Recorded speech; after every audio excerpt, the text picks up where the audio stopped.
우리 수요일 시간에 이스라엘 역사를 처음부터 공부해 봅시다 라고 말씀드리고는 하나님의 이름 이야기를 시작했어요.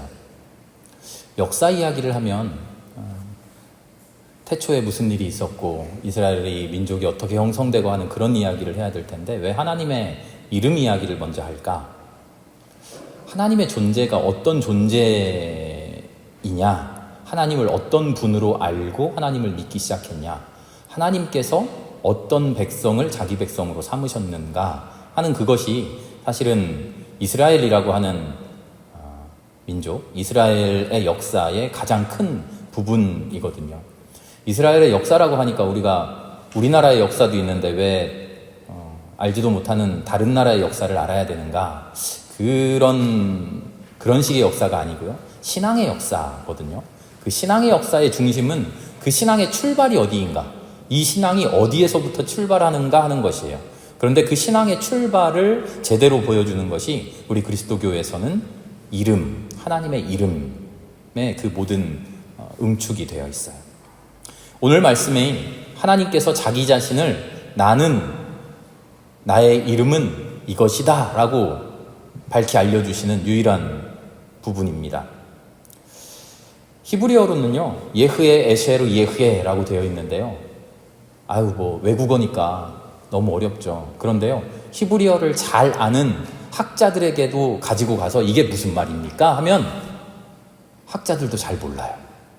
다른 히브리어 문장들은 술술술술 번역하고 막 하는 그런 히브리어 학자들도요, 유독 이 말, 예흐에 에쉐르 예흐에라고 하는 하나님께서 오늘 출애굽기 말씀에서 우리는 나는 곧 나다라고 번역되어 있는데요. 나는 이렇다, 나의 이름이 이거다라고 제시해 주시는 그 문장을 정확하게 이런 뜻이야 라고 번역해내지 못해요. 여러 가지 가설들이 있어요. 이런 뜻일 겁니다 라고 제시하는 나는 곧 나다. 오늘 우리 성경에 쓰여져 있는 말이죠. 나는 곧 나다. 나는 존재하는 자로서 존재한다. 나는 앞으로 내가 되어질 그런 존재야. 또는 나는 모든 존재를 존재하게 만드는 그런 존재야. 여러 가지 의미가 이 안에 다 가능해요. 그 중에서도 가장 많은 지지를 받고 있고 가장 많은 사람들이 끄덕여주는 번역이 나는 나다라는 거예요. 나는 나다. 오히려 어떤 수식이나 설명이 필요 없는 답이에요. 오히려 설명하면 안 되는 존재, 오히려 설명할 수 없는 분, 하나님이 그런 분이라는 거죠. 나는 나야 라고 말할 수밖에 없는, 나는 이런 사람이야 저런 사람이야 라고 설명할수록 그 설명에 한정되어 버려요. 설명에 갇혀버리죠. 그런데 그런 설명을 다 걷어내고 나는 그냥 나야. 하나님께서 이렇게 말씀하시는 거예요. 내가 누구냐고? 나는 나야. 나를 뭐라고 정의하려고 하지 마. 나는 너희들이 정의할 수 있는 그런 존재가 아니야. 그런데 우리말 성경에는요, 특히 개역 성경에는 뭐라고 되어 있냐면요, 나는 스스로 있는 자다. 익숙하시죠? 이런 표현. 나는 스스로 있는 자다. 스스로라는 말은 히브리어 원문에는 전혀 없어요. 뚱딴지같이 튀어나온 말이에요. 우리 세번역도 우리 세번역이 원래 표준 세번역이었다가 개정을 하면서 세번역으로 이름을 바꿨는데요. 처음 번역했을 때 표준 세번역에도 스스로라는 말을 넣었다가 개정을 하면서 스스로를 뺐어요. 나는 곧 나다. 스스로라는 말은요, 단어는 다른 존재와 무관하게 나 혼자 존재한다, 이런 의미를 담고 있어요. 그런데 하나님의 품성을 생각하면요, 하나님이 스스로 계신 분이다 라는 말은 말 자체로는 참 그럴듯해요. 그래, 우리 하나님은 다른 누구한테 의존하지도 않고 홀로 스스로 계신 분이지. 그 말 자체로는 참 그럴듯한데요. 오히려 오늘 말씀은요, 하나님이 스스로 계신 분이 아니라는 것을 우리에게 증언해요. 나는 나다 라는 말 뒤에 숨겨진 표현이 있는데 괄호 안에 이런 의미가 들어있다는 거예요. 많은 학자들이 동의하는데요. 그 얘기가 뭐냐면 나는 나야. 어떤 사람이라면, 어떤 존재냐면 더불어 있는, 함께 존재하는 나야. 하나님께서 자기 자신을 이렇게 우리에게 말씀해 주시는 거예요. 나 나는 나지. 그리고는 조용히 들릴 듯 말 듯. 그런데 너랑 같이 있는 나야. 하나님께서 이렇게 말씀하셔요. 너는 이스라엘 자손에게 이르기를 여호와 너희 조상의 하나님 곧 아브라함의 하나님, 이삭의 하나님, 야곱의 하나님이 나를 너희에게 보내셨다 하라. 이것이 영원한 나의 이름이며 이것이 바로 너희가 대대로 기억할 나의 이름이다. 하나님께서 자기를 뭐라고 말씀하시냐면 나는 스스로 있는 존재다. 아브라함하고도 상관없고 야곱하고도 상관없고 이삭하고도 상관없고 나는 홀로 있는 존재야. 그렇게 말하지 않으세요. 오히려 나는 나야. 아브라함과 함께 있는 하나님이고 이삭과 함께 했던 하나님이고 야곱이 섬겼던 바로 그 하나님이야. 아브라함과 함께 해주셨던 야곱의 곁을 지켜주셨던 그런 하나님이야. 하나님 혼자 스스로 계시는 하나님이 아니라 하나님을 섬기는 백성 곁에 함께 해주시는 더불어 존재하시는 하나님이라고 하나님께서 자기 자신을 그렇게 표현하셔요. 그런 다음에 그 뒤에 덧붙이셔요. 이게 영원한 나의 이름이다. 너희가 대대로 기억할 나의 이름이다. 잘못 기억하지 말라는 거예요. 계속 강조하고 있어요. 나의 이름을 엉뚱하게 스스로 있는 자다, 홀로 존재하는 자다, 그럴듯해 보이는 그런 이름 붙이지 마. 진짜 나의 이름, 영원히 기억할 나의 이름은 함께 너희와 함께하는 하나님이라는 거죠. 우리가 지난주에 야훼냐 뭐 여호와냐 하느님이냐 하나님이냐 뭐 그런 이야기 말씀드렸는데요. 그 이야기의 결론이 뭐였나요? 하느님이 맞고 하나님은 틀리다. 우리 다 바꿔야 된다. 그런 이야기였나요? 아니죠. 여호와가 잘못 자음 모음 다 잊어버리셨죠. 여호와가 자음 모음 잘못 읽어낸 거니까 원래 야훼라고 해야 된다. 그런 이야기가 아니었잖아요. 야훼냐 여호와냐 하느님이냐 하나님이냐 그게 중요한 게 아니라 이름 철자가 중요한 게 아니라 하나님의 존재가 뭐냐? 나와 함께하는 분이다. 스스로 하나님 혼자 홀로 계시는 분이 아니라 하나님은요 존재하는 모든 것과 더불어 함께 연결되어 계신 분이에요. 하나님은 구체적으로 가난한 자, 약자, 억울함을 당하는 사람 그런 자와 함께 계셔요. 스스로 계시는 하나님, 우리와 상관없이 저 멀리 떨어져서 홀로 계시는 하나님이 아니에요. 그런 하나님은요 오히려 우리와 아무 관계가 없어요. 이스라엘 역사에서 예언자들이 그리고 하나님을 만났던 신앙의 선배들이 항상 강조하는 게 뭐죠? 임마누엘이 뭐죠? 하나님이 우리와 함께 하신다. 하나님이 어떤 분이시냐? 하나님 대단하신 분이야? 위대하신 분이야? 전지전능하신 분이야? 우리 하나님 이렇게나 대단한 분이야? 그런 이야기를 하지 않아요. 얼마나 하나님이 대단한가를 이야기하는 게 아니라 하나님을 경험한 많은 사람들은 한결같이 하나님이 얼마나 대단하냐, 다른 신과 견주어 봐서 우리 하나님이 더 뛰어나, 그런 이야기를 하지 않아요. 그 하나님은 나와 함께 해주시는 하나님이야. 어린아이에게 아버지 경험, 어머니 경험이 매우 중요하다 그러잖아요. 아이가 대단한 아버지를 자기 아빠로 가져야 행복할까요? 사회적으로 누가 보더라도 그래 인정할 만한 엄청난 엄마를 자기 엄마로 가지고 있어야 이 아이가 행복할까요? 아이가 다른 엄마와 내 엄마를 비교해 보면서 우리 엄마가 더 낫네? 그걸로 자기의 자존감이 올라갈까요? 아니에요. 이 아이에게는요 다른 사람이 보기에는 별 볼 일 없어 보이고 열등해 보이고 그저 별것 아닌 엄마 아빠일지라도 나의 엄마 나의 아빠인 것으로 족하고 만족하고 행복해하죠. 아이에게 필요한 것은요 대단한 아빠가 아니고요 훌륭한은 좀 대단한 아빠가 아니고요 그럴듯한 엄마가 아니고요 아이를 사랑해주는 아이의 엄마 아이의 아빠인 거죠. 하나님을 경험한 수많은 사람들이 고백하는 게 바로 그겁니다. 우리의 하나님은 얼마나 대단하냐, 우리 하나님이 뭐 저 바알신하고 싸워서 우리 하나님이 이겨, 이런 게 아니라 우리 하나님이 나와 함께 해주시는 하나님이다. 여기에 포인트가 있는 거죠. 하나님은 그런 분이다. 더불어 함께 하시는 하나님, 그 하나님이 역사에 등장하는 거예요. 이제까지 인간들을 만나왔던, 인간들이 이제까지 파악했던 소위 신이라는 것들은 그런 신들이 아니었어요. 자기의 잘남을 주장하고 자기의 잘난 것을 가지고 그 능력을 가지고 인간을 억압하고 인간을 착취하고 인간들을 섬김을 받으려 하는 그런 소위 신들이었는데 이제 역사에 진짜 신이 등장하는 거예요. 어떤 신입니까? 잘난 신, 위대한 신, 힘 있는 신? 아니요. 그런 신이 아니라 인간과 함께 해주는 신, 참 하나님이 이제 등장한다는 거죠. 그것을 하나님은 하나님의 이름으로써 우리에게 계시하고 계십니다. 그래서 우리가 그 역사를, 신앙의 역사를 하나님의 이름으로 시작하는 거예요.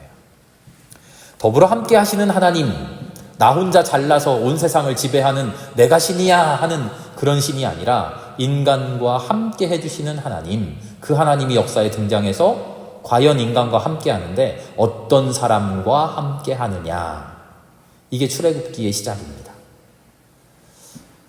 더불어 함께 하시는 하나님이 내가 함께 해야겠다라고 결정한 대상이 히브리 민족이에요. 사실 히브리 민족은 하나의 혈통이 아니라고 말씀드렸죠. 아브라함과 이삭과 야곱으로 이어지는 혈통을 성경은 역사를 이야기하고 있지만요, 실제로 사실은 아브라함과 이삭과 야곱이라는 상징적인 조상 아래에 하나로 묶여있는 공동체예요. 히브리라는 말은 하비루, 하피루, 아피루 뭐 이런 여러 가지 단어의 어원을 가지고 있는데요. 출애굽 시대, 그러니까 기원전 한 1400년, 1500년 혹은 짧게는 1200년 그 즈음에 이집트의 유물, 토판이에요. 이런 종이가 아니라 진흙을 구워서 만든 판, 그 판 위에 진흙 위에다가 이렇게 진흙이 완전히 마르기 전에 이렇게 자국을 내서 글씨를 새겼잖아요. 그 토판들이 우르르 발견됐는데 어떤 토판이냐면 외교 문서들이에요. 외교 문서들입니다. 여기에 하피루라는 말이 계속 등장해요. 뭐라고 등장하나 봤더니 이런 내용들입니다. 하피루들이 이집트 왕의 땅을 침범했습니다. 하피루들이 예루살렘을 위협합니다. 도와주십시오. 하피루와 연합한 노예들이 라기스 왕을 암살했습니다. 예루살렘 근처의 도시가 하피루한테 함락당했습니다. 싸우러 나가는데 우리가 보병대와 병거를 데리고 그리고 하피루들을 거느리고 출동하겠습니다. 이런 이야기들이 그 토판에 발견되는 거예요. 그 발견된 내용을 가지고 하피루가 도대체 뭘까라고 추정해 봤더니 때로는 이집트에 대항해서 도시를 함락시키기도 하고 때로는 왕을 암살하기도 하고 때로는 이집트의 부하가 되어서 출동하기도 하는, 말하자면 어디에 소속되어 있지 않은, 누가 돈만 주면 고용되어서 일하는 떠돌이 용병 집단이구나. 이집트에만 발견되는 게 아니에요. 시리아 지역에도 토판이 많이 발견되는데요. 거기에도 아피루 하는 그런 말이 계속 등장해요. 뭐라고 등장하나 봤더니 이 사람들은요, 포도원 일꾼, 채석장 노동자, 건설 부역자, 용병, 노예, 전쟁포로, 반란자, 위법을 행하는 자, 도망 다니는 자들, 망명자들, 도적대들, 건달들, 이런 의미를 담고 있어요. 가장 많이 사용되는 의미는요, 기존 질서를 어지럽히는 사람들, 우리 제도권 안에 들어오지 않는 사람들, 반항적인 사람들. 이런 하피루, 아피루 이런 사람들이 성서의 히브리라고 하는 민족을 뜻하는 그 히브리의 근원이라는 거죠. 진짜 그럴까? 성경에서 히브리라는 말이 어떤 의미로 쓰였는지를 이렇게 살펴봤더니요, 비슷해요. 창세기 14장에 아브라함을 뭐라고 부르냐고 봤더니 히브리 사람 아브라함 이렇게 불러요. 그러면서 아브라함을 뭐라고 표현했냐면 자기 땅 없이 한평생을 떠돌아다니는 사람, 히브리 사람 이렇게 불러요. 비슷하죠? 창세기 39장에서 요셉이 이집트에 팔려갔을 때 이집트 사람들이 요셉을 뭐라고 부르냐면 히브리 녀석, 히브리 종, 멸시적인 의미로 종 이렇게 부르죠. 요셉이 총리 대신이 된 다음에 요셉의 형제들이 오잖아요. 요셉의 형제들이 왔을 때 총리 대신에 가족들이니까 높은 사람이기는 하지만, 손님이기는 하지만 이 사람들은 히브리인데, 핫비루인데 우리랑 같이 밥을 못 먹습니다 해서 상을 따로 차려요. 혐오의 대상이고요, 배제의 대상이에요. 출애굽한 이후에도요, 히브리는 종들을 가리키는 단어예요. 율법에도 항상 종을 이야기할 때 히브리 종, 히브리 노예라는 말을 계속 써요.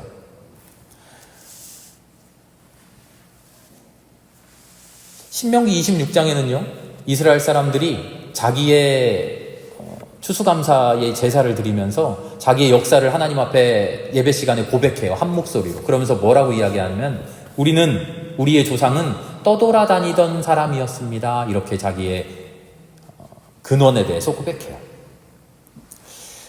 히브리라는 말을 쭉 찾아보니까 성경에 히브리라는 단어가 35번 등장한대요. 제가 세워본 건 아니고요. 제가 찾아봤어요. 공부하신 분의 이야기를.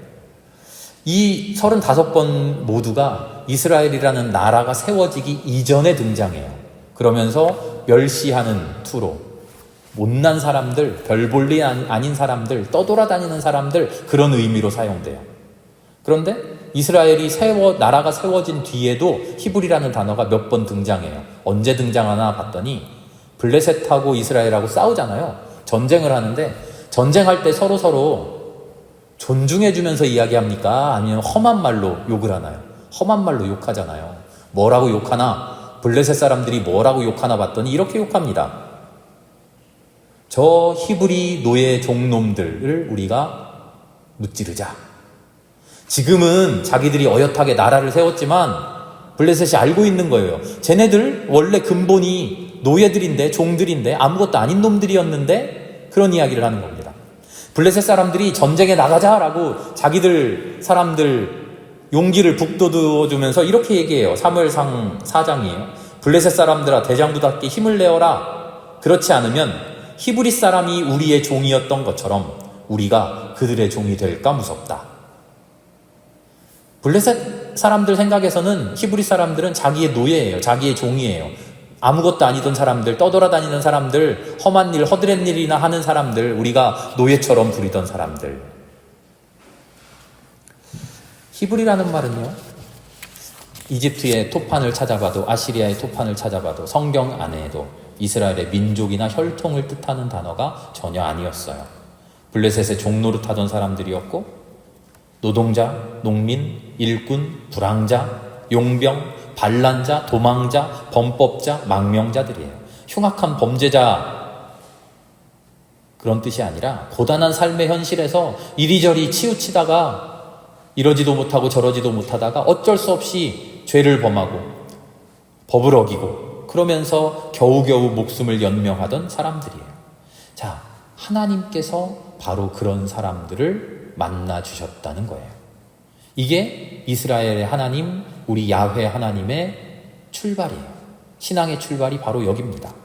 하나님의 구원의 손길이 아니고서는 사람다운 삶을 살 수 없었던 사람들, 이 많은 사람들이 그 기나긴 인류의 역사에서 너희들은 인간도 아니야, 너희들은 왜 팔자가 그래, 너희들이 잘못 살았지, 너희들이 열심 내지 못했잖아, 너희들의 노력이 부족했던 거 아니야 라고 몇천 년, 몇만 년, 몇십만 년 동안 그렇게 구박받으면서 멸시천대를 당하면서 살아왔는데, 하나님이, 진짜 하나님이 역사에 등장하시면서 사람과 함께 해주시고 사람을 위로하시고 사람과 더불어 사시는 하나님이 나타나시면서 누구를 손잡아 주셨냐? 바로 이렇게 멸시당하던 사람들, 사람 취급 못 받던 사람들의 손을 붙들어 주셨다는 거예요.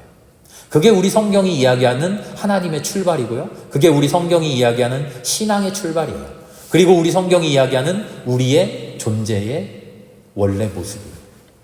우리는 착각해요. 우리는 대단한 사람이고 잘난 사람들이어서 하나님을 믿으면 하나님이 우리한테 복 주셔서 다른 사람들보다 잘 되고 떵떵거리면서 살고 복 받아서 이 나라의 지도자가 되고 그런 신앙을 이야기하는 교회들이 참 많습니다.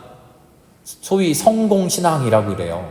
잘나서 하나님 잘 믿고 떳떳한 사람들 되어서 세상에 불쌍하고 못난 그렇게 살지 않고, 그리스도인들은요 다 잘 되고요, 다 성공하고요, 다 성통해서 다른 사람들이 봤을 때 야, 하나님 믿으니까 저렇게 잘 살지, 하나님 믿으니까 성공하지, 하나님 믿으니까 저렇게 잘 나가지, 우리 그렇게 살아야 됩니다, 하나님 우리 그렇게 만들어 주십니다, 이렇게 설교하는데요, 그것은 성경을 근원부터 잘못 보는 거예요. 하나님 우리에게 분명히 복을 주시고 하나님 분명히 우리의 삶을 형통하게 만들어 주시지만, 하나님의 존재의 근본은 우리의 아픔을, 우리의 존재의 못남을, 우리의 부끄러움을 붙들어 주시는 분이에요. 그게 성령의 출발이에요. 모세가 불타는 가시떨기에서 하나님을 만나고 하나님께서 그 이름을 일러주시고 백성들에게 가라, 백성들에게 가서 하나님이 너희의 하나님 되어주신다고 선포해라 하는 그 근원에는 나는 스스로 있는 자야 라고 말씀하시면서 인간과의 단절을 주장하시는 하나님이 아니라 여기는 거룩하니까 감히 내 곁으로 오려면 너 신발 벗어야 돼 하는 그런 선 긋는 하나님이 아니라 오히려 나는 너희 조상의 하나님이야. 그럼 내가 너희 하나님이지. 나 딴 사람 아니야. 나 다른 신 아니야. 너희 조상이 아브라함이지. 그래 내가 아브라함의 하나님이야. 너희 조상 이삭이지. 그래 내가 이삭의 하나님이야. 너희 조상이 야곱이지. 그래 내가 야곱의 하나님이야. 나 다른 이상한 존재 아니야. 너와 함께하는 하나님이야. 그저 하루하루 겨우겨우 살아가며 살면 살고 죽으면 죽는 그런 사람들, 감히 거룩한 신에게 보호받을 것이라고 생각도 못하던 사람들, 그런 히브리들의 손을 붙들어 주시는 존재, 그런 하나님의 등장, 그게 우리 하나님의 탄생인 것이죠. 그래서 하나님은 이렇게 말씀하셔요. 대대로 기억해야 될 나의 이름은 스스로 있는 자다, 위대한 자다, 위엄한 자다, 이렇게 말하는 게 아니라 이스라엘의 하나님, 아브라함의 하나님, 이삭의 하나님, 야곱의 하나님, 바로 너희의 하나님이다, 이렇게 정정해 주시는 그런 하나님이죠.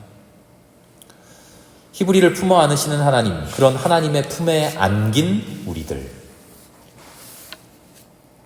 그래서 출애굽기에 하나님께서 출애굽의 역사를, 구원 역사를 이루신 뒤에 바로 율법 말씀을 정해주시잖아요. 그 율법 말씀에 끊임없이 나오는 게 항상 과부와 고아와 나그네 이야기예요. 과부와 고아와 나그네. 우리는 이 과부와 고아와 나그네 이야기를 하면서 사회 정의에 대한 이야기를 많이 합니다. 다른 종교는요, 사회 정의에 관심이 없는데 우리 기독교는 사회 정의에도 관심이 있어서 다른 사람들이 눈 돌리지 않는 약자들도 우리는 그 사람들한테도 눈을 돌려요, 이렇게 이야기하는데 절반만 맞는 이야기예요. 사회 정의에 관심이 많아서가 아니고요, 그게 바로 우리들이에요. 우리가 누굽니까? 우린 잘난 사람이어서 하나님께 복받고 잘 사는데, 잘 살다 보니까, 우리가 착하다 보니까, 우리가 행복하다 보니까 아이고 저기 못 사는 사람들, 과부와 고아와 나그네들, 우리가 그 사람들도 돌봐야지 하는 게 아니라 이스라엘의 고백은 우리가 과부이며 우리가 고아이며 우리가 나그네입니다. 그래서 성경은 항상 말해요. 너희가 이집트에서 나그네 되었던 때를 기억해라. 예수님께서도요, 가난한 자, 억눌린 자, 못난 자를 사랑하라고 말씀하시잖아요. 그러면서 너희가 잘났으니까 못난 사람 잊어버리지 마, 그러시는 게 아니에요. 너희가 가난한 자고 너희가 못난 자고 너희가 억눌린 자인데 너희 스스로 너희를 구박하면 어떡하니? 너희 스스로 너희를 사랑해야지. 예수님의 말씀은 그거예요. 바로 그런 하나님의 역사가 이제 시작됩니다. 그 하나님을 붙들고 그 하나님의 사랑으로 사람답게 살아가는 사람들의 역사가 시작돼요. 그런데 이 역사의 비극이 그 한켠에 도사리고 있어요. 우리가 과부였고 고아였고 나그네였다는 것을 차츰 잊어버리기 시작하는 거죠. 하나님의 역사는요, 하나님의 신앙은 끊임없이 우리에게 너희의 존재가 무엇인지를 깨달아라 라고 깨닫게 하셔요.